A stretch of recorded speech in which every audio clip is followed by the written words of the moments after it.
Unappealing blue plastic garbage containers in Port Dalhousie will soon be hidden away thanks to the work of Mike Slater and Holy Cross High School construction students. The first batch of new wooden containers were delivered earlier this week. Between us we came up with a prototype which got approved by the city, and eventually we've just taken delivery now of the first 10 of this order, and we're going to get another 10 on order as soon as we possibly can. They look good, they're substantial, they certainly look a lot better than the blue pails that we've been used to seeing. As we spoke earlier, the blue pails certainly serve a purpose, but these are a step up, there's no doubt. Indeed. Well, you know, this place has been a bit neglected over the last many years, and there's a group, the BWC, the Beautification and Works Committee, are doing our very best to curry favour with visitors and with residents to try and improve everything. And we're coming along quite well. We've got a lot of good initiatives coming up in the next year or two.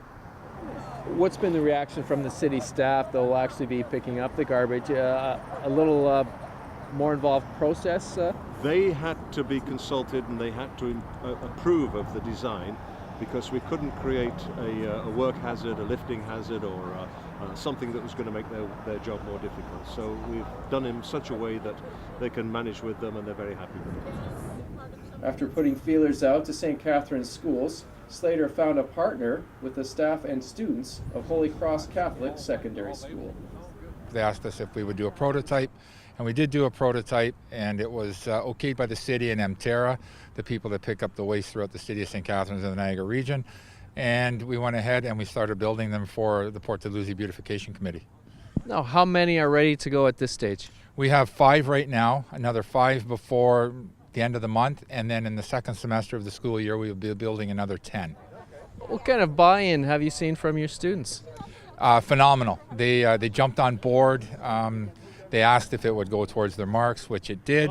So they actually worked on personal projects, but as a group, so that was one of their marks towards their year-end mark.